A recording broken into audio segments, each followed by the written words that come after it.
नमस्कार, मैं Girish Chaurasia, Kuchaman artist group कैग एवं the art discovery art gallery Ajmer के संयुक्त तत्वावधान में आयोजित stay home stay paint international online art camp एवं एग्जीबिशन में आपका हार्दिक स्वागत करता हूं।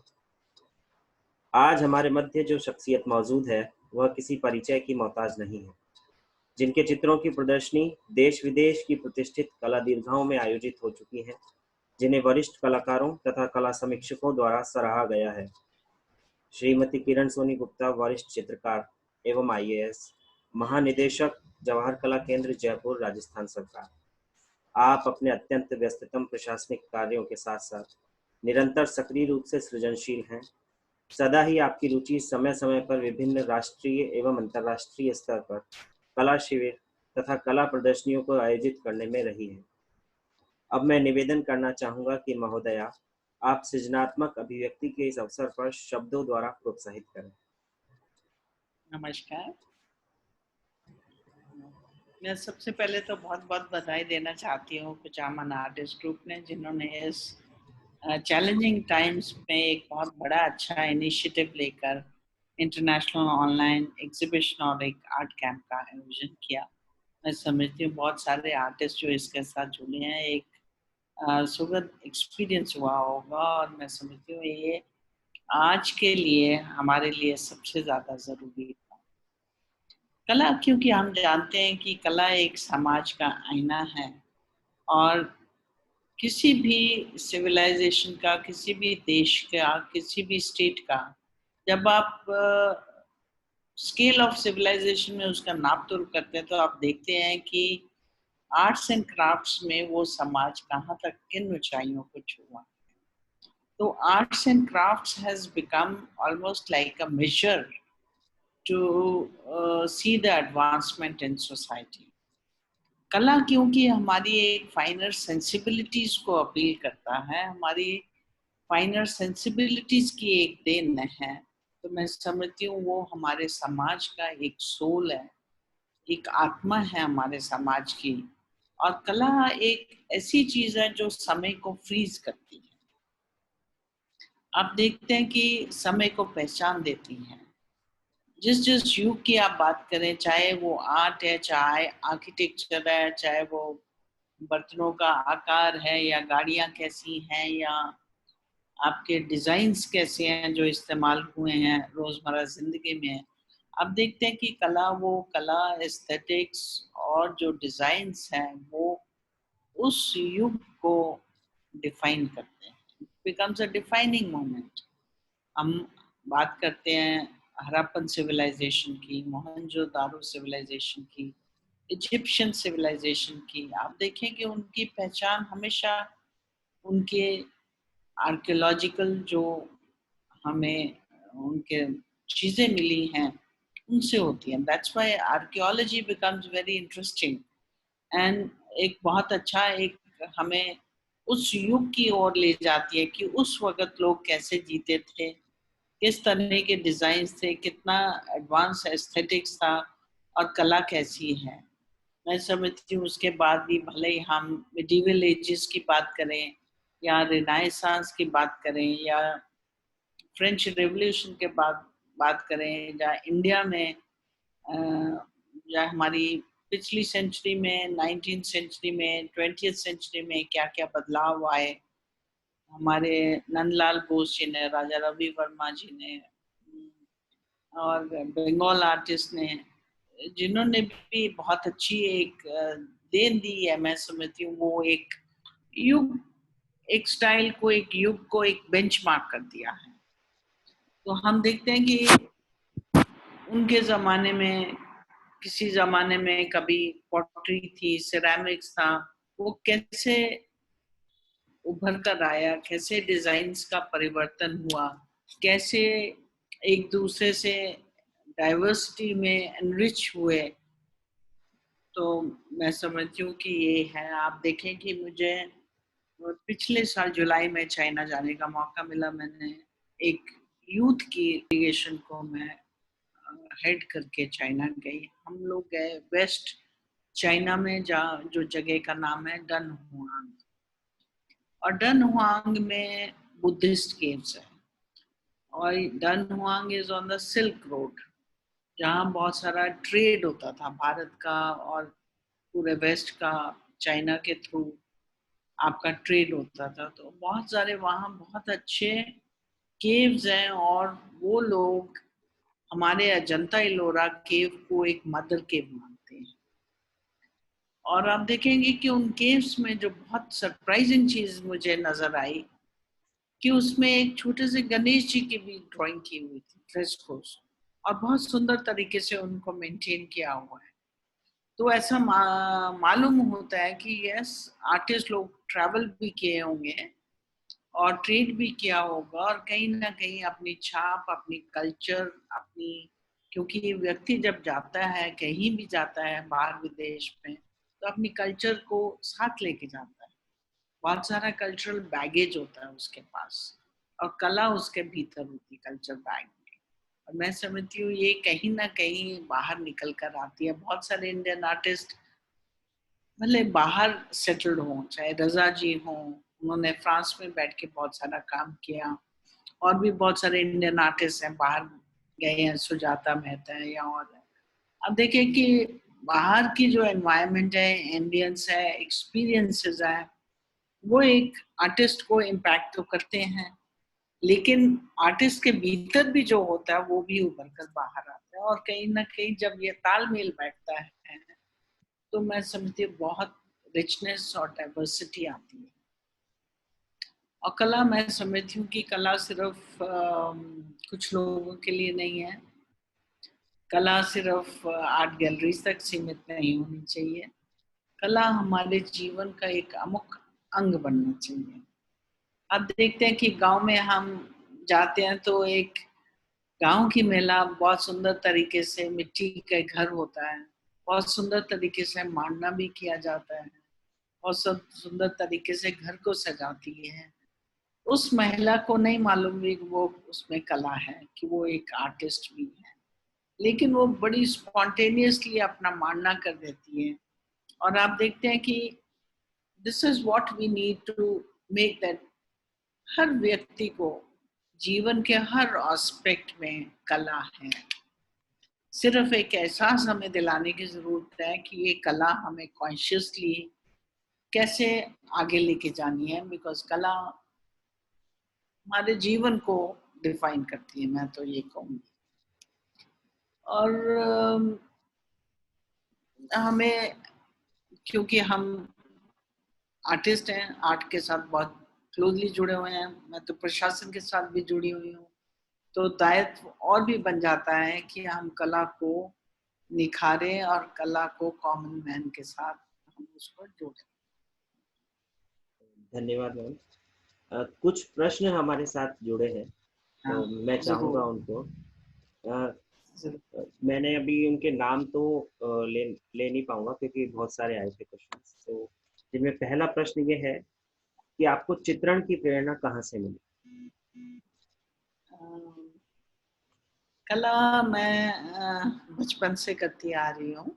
शुरुआत तो मेरी वो स्कूल में होती, जो आर्ट क्लासेस होती हैं, वहीं से शुरुआत हुई। लेकिन मेरी बड़ी बहन पेंट करती थी, और बड़ी बहन जब एक दिन मार्केट गई, तो मैं छोटी थी, क्लास 5 में थी, तो वो ऑयल पेंटिंग करती थी। तो मैंने गई और मैंने सोचा कि चलो थोड़ा सा कुछ किया जाए। और मैंने छोटा कैनवस इसलिए नहीं उठाया कि उसको अगर अच्छा नहीं आया तो उसको डिस्पोज ऑफ करना बहुत मुश्किल होगा। तो मैंने एक पेपर लिया जो उनका ऑयल पेपर था, उसको शीट पे मैंने कुछ बनाया। और एज ए चाइल्ड मुझे नहीं मालूम था कि ब्रश कैसे साफ करने हैं और कैसे करने हैं। जब वो वापस लौट के आए तो सब कुछ बिखरा हुआ था। तो उनको लगा कि यस, जाहिर था कि किसी ने इस्तेमाल किया, और बहुत नाराज हुई कि ये किसने खराब किए हैं कलर्स, और किसने काम किया। तो बहुत शीपिशली मैंने कहा कि नहीं, मैंने किया है। तो उन्होंने पूछा कि क्या बनाया। तो जब मैंने वो अपना वो दिखाया चित्र जो बना था, उन्होंने कहा वाह, ये तो बहुत अच्छा है। और एक ब्राइड थी ऑफरिंग फ्लावर्स, और मुझे लगा कि जैसे कोई बच्चा एक रीअश्योरेंस के लिए वेट करता है, उनका जो एप्रिसिएशन मेरे लिए बहुत बड़ी चीज थी। उसके बाद मेरे फादर भी एक आर्ट लवर थे, बहुत नेचर लवर थे, और जब उन्होंने देखा कि काम कर दिया तो वो इतना इनकरेज करते थे कि जो अच्छी पेंटिंग होती थी कह रहे थे नहीं नहीं ये मेरे ऑफिस में लगेगी। तो I started painting for him. तो ऐसे करते करते सब लोग जब एनकरेजमेंट देते हैं, फैमिली लेवल पे भी देते हैं, आप खुद समय के साथ करते करते निखरते भी हो, बहुत कुछ सीखने को मिलता है। और फिर उसके बाद जहाँ जहाँ मौका मिला, जहाँ जहाँ मुझे जाने का, चाहे वो भारत में चाहे बाहर, तो हर बार आर्ट गैलरी म्यूजियम में जाना होता था। और कहीं भी कोई आर्ट का डेमोन्स्ट्रेशन होता था या कोई आर्टिस्ट मिलता था तो बहुत रुचि से उनकी बातें सुनना, तो मैं समझती हूँ उससे एक और इंटरेस्ट बढ़ता गया। और समय के साथ कब ये एक जो शौक था वो पैशन में बदल गया, वो भी महसूस नहीं हुआ कब हो गया ये चेंज। धन्यवाद। दूसरा प्रश्न हमारे मध्य है, चित्रण में आपका पसंदीदा माध्यम कौन सा है और क्यों?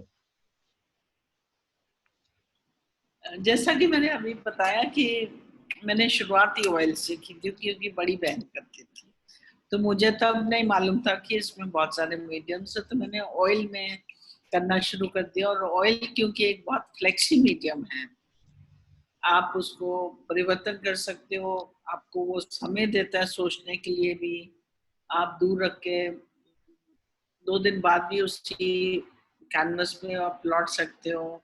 तो मुझे बड़ा कन्वीनियंट लगा था, तो मेरा ज्यादा काम ऑयल्स में है।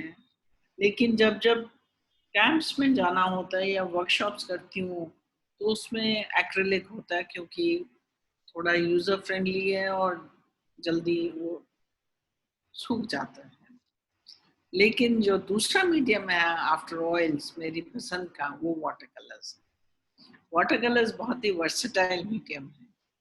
वो मैंने बहुत देर बाद पहचाना कि वाटर कलर्स की, हालांकि स्कूल से वाटर कलर्स करते हैं लेकिन उस वक्त टेक्निक नहीं मालूम होती, उस वक्त मालूम नहीं होता कि ब्रश कौन सा यूज करना है, पेपर कौन सा यूज करना है, क्योंकि वाटर कलर्स में आप किस तरह का मटेरियल यूज करते हो बहुत प्रभावित करता है। तो ऑफ लेट वाटर कलर्स करके बहुत मजा आता है। और वाटर कलर्स मैं समझती हूँ कि जब मैं ट्रैवलिंग भी करती हूँ तो वाटर कलर्स कैरी कर लेती हूँ, तो बहुत ही एक मैं समझती हूँ बहुत ही अच्छा एक आनंद मिलता है कि आप उसके साथ खेल सकते हो। अगला प्रश्न है मैम, तत्कालीन परिप्रेक्ष्य में केवल चित्रण द्वारा जीविकोपार्जन करना कहाँ तक संभव है, आपके विचार?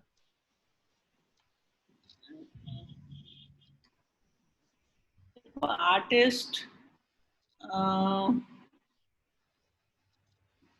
कला क्योंकि एक मैंने कहा हायर सेंसिबिलिटीज को अपील करता है, एक जिसको कहते हैं बेसिक नेसेसिटी नहीं उसको समझते, उसको एक लग्जरी आइटम समझते हैं।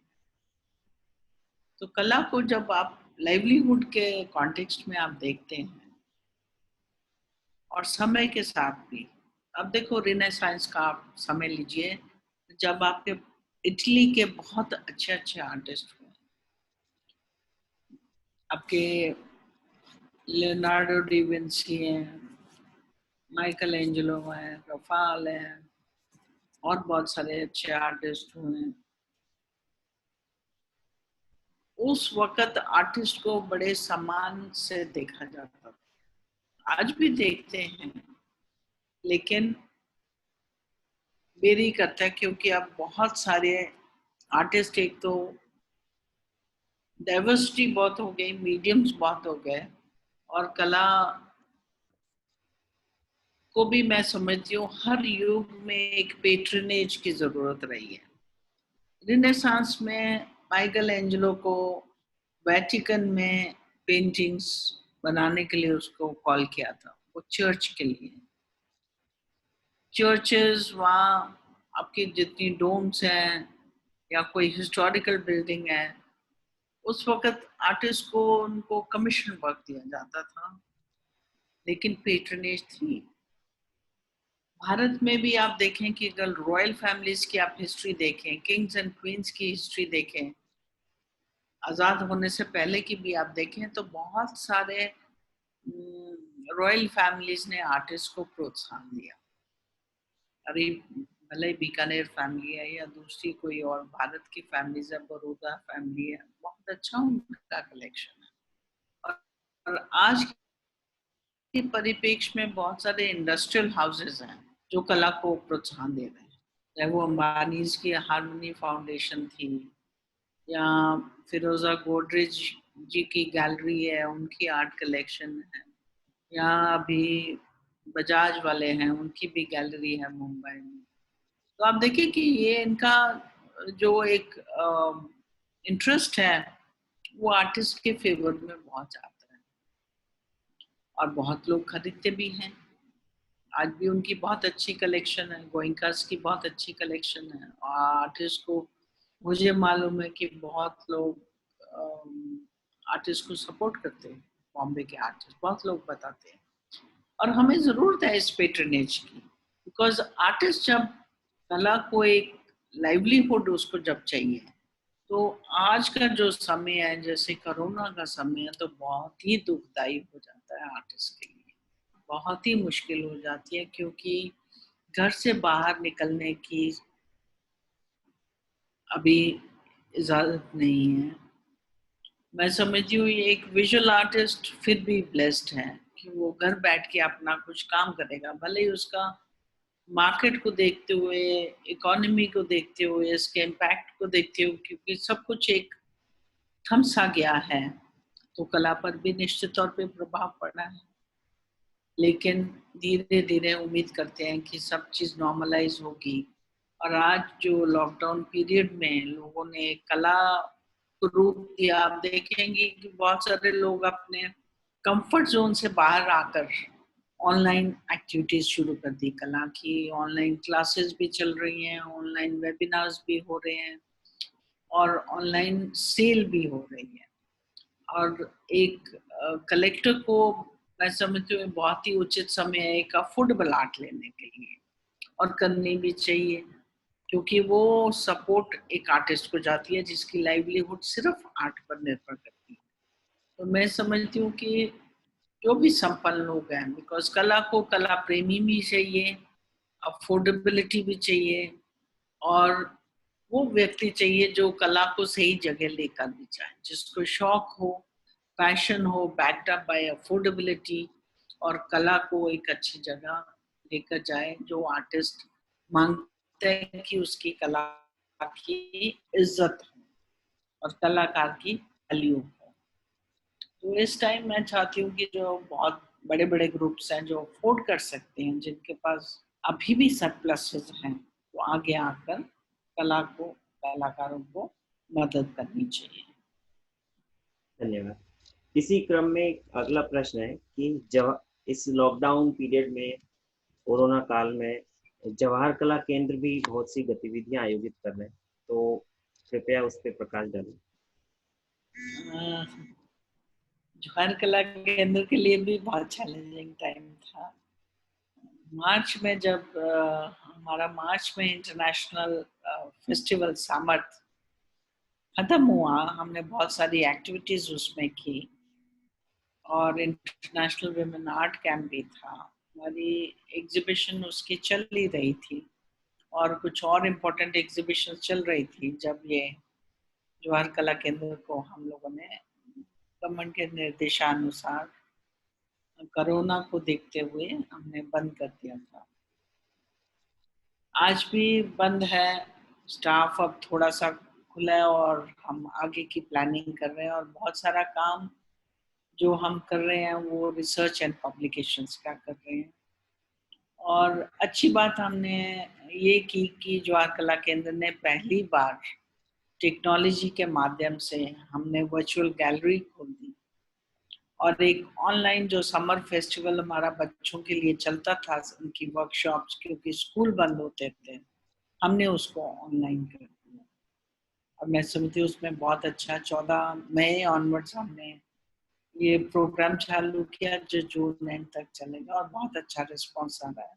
साथ ही साथ और लोगों को भी एंगेज करने के लिए एवरी वेडनेसडे हमने आर्ट टॉक का ऑर्गेनाइज किया हुआ है।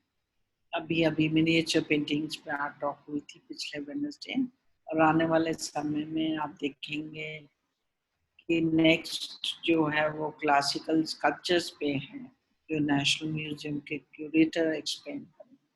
और उसके बाद और भी बहुत अच्छी वार्तालाप भी है और आर्ट फॉर्म्स भी है जिसको हम कवर करना चाहते हैं, जैसे फोटोग्राफी हो या प्रिंट मेकिंग है या और जो जनरल है कि ग्लोबल मार्केट कैसे चल रही है कला की, बिकॉज हमें ग्लोबल मार्केट को भी देखना पड़ेगा। आज के युग में हमारी भारतीय किधर जा रही है। तो मैं समझती हूँ ऑनलाइन और टेक्नोलॉजी एक बहुत ही हमारे लिए सब लोगों के लिए ब्लेसिंग रही है, और खास तौर पे एजुकेशन के लिए आप देखेंगे अब छोटे बच्चों की क्लासेस से बड़ों तक लेके बहुत सारी ऑनलाइन क्लासेस हो रही हैं। So we have almost got used to technology and online, और उसका पूरा फायदा हमें लेना चाहिए। इसी विषय से संबंधित एक प्रश्न है, ऑनलाइन कला शिविर व प्रदर्शनी की भविष्य में उपयोगिता को आप किस तरह से देखते हैं? मैं समझती हूँ ये बहुत अच्छा हमारा एक्सपीरियंस रहा जवाहर कला केंद्र का भी मेरा भी, कि ऑनलाइन एक्टिविटी से सबसे बड़ा बेनिफिट मुझे ये लगा कि जब हम जयपुर में कोई प्रोग्राम करते हैं फिजिकल स्पेस में तो जयपुर के लोग ही आ पाते हैं, लेकिन जब हम ऑनलाइन करते हैं तो आप जयपुर राजस्थान के बाहर भी, इंडिया के बाहर भी लोगों को जोड़ते हो। तो एनीबडी कैन वॉच कहीं भी बैठ के, और आपकी बड़ी तादाद में बेनिफिट ले सकते हैं, बड़ी तादाद में नंबर्स में लोग आकर उसका फायदा ले सकते हैं। मैं तो चाहूंगी कि हम प्लान कर रहे हैं कि जवाहर कला केंद्र का एक कंटिन्यूअस ऑनलाइन प्रोग्राम चलता रहेगा। दोनों फिजिकल जब चीजें नॉर्मलाइज होंगी और चीजें खुलेंगी, गैलरीज में भी चलेंगी, हमारे ऑडिटोरियम में भी चलेंगी, लेकिन साथ साथ हम ऑनलाइन भी करते हैं।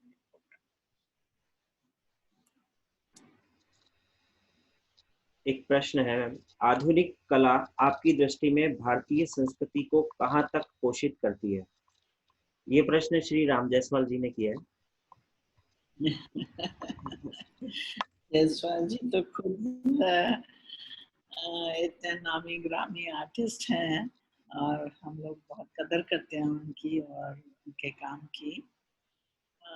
मैं समझती हूँ देखो समय के साथ जैसे जैसे समय का परिवर्तन होता है तो कला में भी परिवर्तन। तो कभी आप देखते हैं कि फिगरेटिव या पोर्ट्रेट्स बहुत महत्वपूर्ण थे। रेनेसांस में आपके हिस्टोरिकल फिगर्स बहुत प्रेफर्ड थी। उसके बाद एब्स्ट्रैक्ट का भी आया, मॉडर्न का भी आया और रियलिज्म का भी आया। लेकिन मेरा मानना है कि सही अगर हमें कला को अच्छी तरह से सीखना है तो सबसे पहले रियलिस्टिक ही करना चाहिए। आप देखो रियलिस्टिक में भी स्टिल लाइफ होता है। स्टिल लाइफ रिनेसांस के टाइम आप देखेंगे कि जब बच्चा 10-12 साल का होता है तो उसको आर्ट स्टूडियो में भेजा जाता है, एक मास्टर के पास। मास्टर्स के साथ आप देखेंगे कि कहा जाता है कि रेम्ब्रांट और राफेल के एक टाइम 50-50 असिस्टेंट्स होते थे।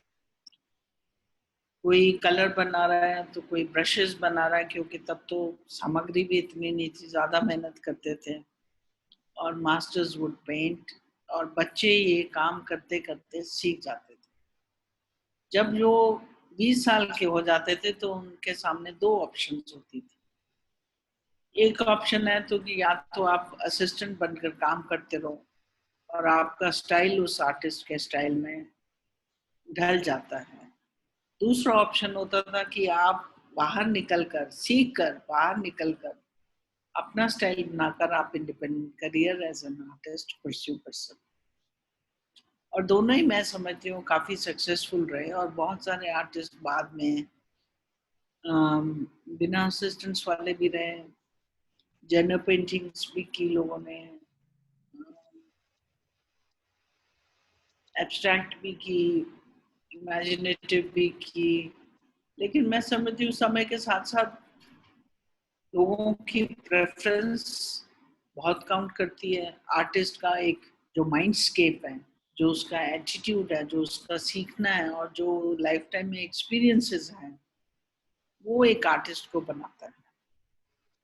तो मॉडर्न आर्ट भी अच्छी है कुछ हद तक, और मैं एब्स्ट्रैक्ट और मॉडर्न आर्ट दोनों के लिए कहूंगी कि सबसे पहले रियलिस्टिक होना चाहिए एक आर्टिस्ट को। रियलिस्टिक के बाद आप एब्स्ट्रैक्ट करते हो या मॉडर्न आर्ट भी करते हो तो बहुत अच्छे से एक्सप्रेस कर पाते हो। चाहे आप फोक भी करते हो, लेकिन उसकी रियलिस्टिक में शेप क्या है, कलर क्या है, कॉम्पोजिशन कैसे करनी है, बहुत अच्छे से आप फिर समझ आते हो। तो मॉडर्न आर्ट का अपना अपना महत्व है। जी धन्यवाद। अगला प्रश्न है कि कोरोना काल में कलाकारों द्वारा किया गया ऑनलाइन सृजन कोरोना से लड़ाई में कहां तक प्रभावित करेगा? देखो, कोरोना का टाइम हम सब लोग उसी समय से गुजर रहे हैं, और बहुत ही मुश्किल समय है। ये सिर्फ एक एरिया में, एक जोग्राफिकल एरिया या एक भाग तक ही सीमित नहीं है, पूरी दुनिया। कभी कोई सोच ही नहीं सकता था कि पूरी दुनिया ऐसा लॉकडाउन कर सकती है। लेकिन कोविड-19 ने हमारे लिए बहुत सारे लेसन्स दिए हैं, हमें सीखना चाहिए। आज जो अच्छी बात कोविड ने सिखाई, एक तो फैमिलीज कमिंग टुगेदर, जो आज एक फैमिली बॉन्डिंग हो रही है घर बैठ के, और होममेड फूड मैं समझती हूँ एक बहुत ही अच्छी कोविड की देन है। कभी बच्चों ने सोचा नहीं था कि बाहर नहीं खाकर वो अपना समय निकाल सकेंगे, लेकिन कलाकार साथियों के लिए Covid again is an opportunity. हम लोग रोज इतना भाग दौड़ की जिंदगी में बहुत बार कहते थे कि समय नहीं है हमारे पास, समय नहीं है ये काम करने के लिए, लेकिन आज देखते हैं कि हमारे पास सबसे ज्यादा सरप्लस टाइम है, समय ही समय है। तो इस समय को जो भी कुछ हम सीखना चाहते थे, जो भी कुछ हम करना चाहते थे, एक एक अच्छी अपॉर्चुनिटी है। और जो लोग कला के साथ नहीं भी जुड़े लेकिन मन में हैं, I think this is the best time to start art. और कलाकार भी अपने समय में बहुत, जब किसी का बाहर से आना नहीं होता, आपको बाहर जाना नहीं होता, तो अपने घर के सुकून में, अपने स्टूडियो में आप बहुत सुंदर कलाकृतियां बना सकते हो। एक और मैं समझती हूँ ये कलाकार जो कोविड-19 के टाइम काम कर रहे हैं, एक समाज में, एक परिवार में बहुत पॉजिटिविटी फैला रहे हैं, एक बहुत बड़ा काम कर रहे हैं। कि आज देखते हैं कि कोविड में बहुत सारे लोग, दिक्कत आ रही है सबको, डिप्रेशन में जा रहे हैं, हेल्थ प्रॉब्लम्स हैं, और कई लोगों को कुछ करने को नहीं होता, how do they pass time. लेकिन आर्टिस्ट लोग सभी को सिखा रहे हैं कि अपना समय का सदुपयोग कैसे करना है। जी। अगला प्रश्न है कि ये ऑनलाइन जो कला शिविर हमने आयोजित किया है the art discovery art gallery Ajmer और कुचामन आर्टिस्ट ग्रुप में, जी तो इससे आप जुड़े, जी। इसके लिए तो पहले बहुत बहुत आभार आपका। और इसके साथ ही आपने सभी चित्रकारों का लगभग तो कार्य देखा, तो उसको देख के आपको आप क्या कहना चाहेंगे? मैं समझती हूँ ये कुचामन आर्टिस्ट ग्रुप का एक बहुत ही अच्छा इनिशिएटिव है। बहुत बहुत बधाई देती हूँ, और बहुत बहुत बधाई देती हूँ, धन्यवाद भी करती हूँ सब आर्टिस्ट लोग जो इसके साथ जुड़े हैं। और जवाहर कला केंद्र ने भी एक online art exhibition contest through open किया था 1 से 10 मई तक, और हमारे पास 550 के करीब एंट्रीज आई हैं, जिसकी जजमेंट अभी प्रोग्रेस में है। और हम भी उसके माध्यम से यही चाहते थे कि आर्टिस्ट को थोड़ी सपोर्ट मिले, थोड़ा अच्छा काम करें और अच्छा काम बाहर भी निकल कर आए, सब लोग देखें। और शीघ्र ही हम उसके अवार्ड्स भी अनाउंस करेंगे। और कुचामन आर्टिस्ट ग्रुप ने भी ये एक लीड लेकर इंटरनेशनल ऑनलाइन एग्जीबिशन की, मैं समझती हूँ सबके लिए it is a big sharing and creating Joy and happiness. मुझे ऐसा लगता है कि आज का जो हमारा इंटरेक्टिव सेशन है, ये कला जिज्ञासुओं और कुछ कलाकारों के लिए जरूर लाभान्वित करेगा उन्हें। अंत में यही कहना चाहूँगा कि बहुत अंत में ये कहना चाहूँगा कि जवाहर कला केंद्र द्वारा सदैव ही कलाकारों के लिए कुछ न कुछ उनको प्रोत्साहित किया जाता है। आप क्या कहना चाहेंगी जी, भविष्य में अन्य कला दीर्घाएं जो प्राइवेट आर्ट गैलरीज है, उन्हें कलाकारों के लिए क्या करना चाहिए? मैं समझती हूँ ये कलाकारों के लिए क्योंकि थोड़ा डिफिकल्ट टाइम है, क्योंकि आर्ट मार्केट बहुत रोबस्ट नहीं है। तो सभी लोगों को मिलकर एक कोलैबोरेट करके हमें कला जगत को आगे ले जाना है। आर्ट गैलरीज को भी यही कहना चाहूंगी कि वो लोग भी ऑनलाइन एक्टिविटीज अपनी करें जिसमें लोग देख सकें, और जब समय होगा तो आपकी गैलरी में आके आर्ट वर्क भी एंजॉय कर सकते हैं और खरीद सकते हैं। और जवाहर कला केंद्र भी सभी आर्टिस्ट को सपोर्ट करी, लेकिन मैं समझती हूँ कि विजुअल आर्टिस्ट से ज़्यादा परफॉर्मिंग आर्टिस्ट को थोड़ी दिक्कत आ रही है ज़्यादा, बिकॉज उनके प्रोग्राम बेस्ड होते हैं फिजिकल स्पेस। लेकिन उसके लिए भी सरकार ने एक स्कीम बनाई है जहाँ वो वीडियोस अपने अपलोड करते हैं और उनका अपने अपनी कला को अपना दर्शाते हैं। हम लोग भी वैसा करेंगे कि हमारे जो ऑनलाइन सेशंस हैं उसमें भी हम डांस, म्यूजिक, थिएटर, क्लासिकल, फोक सभी लोग का एक प्रोग्राम हम करवाना चाहेंगे, जो फेसबुक पर लाइव हमारे जो कार्यक्रम है एवरी डे हर रोज आते ही हैं। मंडे और ट्यूसडे विजुअल आर्ट्स होता है। वेडनेसडे शाम को हमारा प्रोग्राम एक आर्ट टॉक होता है। और थर्सडे, फ्राइडे, सैटरडे थिएटर होता है। थिएटर या डांस या म्यूजिक, जिसमें थोड़ा सा सीखने के लिए एक सेशन काफी नहीं होता, 2 या 3 सेशन चाहिए होते हैं। तो मैं उसमें जो जहाँ तक अभी तक हमने देखा कि बहुत लोग जुड़ रहे हैं, बहुत लोग देख रहे हैं, बहुत लोग सुझाव भी दे रहे हैं, और बहुत लोगों की क्वेरीज भी होती हैं जिनको हम टेकअप करके रिप्लाई करते हैं, और मास्टर आर्टिस्ट को सीखने का और सिखाने का एक सुखद अनुभव होता है। धन्यवाद मैम आपका। बहुत बहुत धन्यवाद, थैंक यू, बहुत बहुत शुभकामनाएं। धन्यवाद।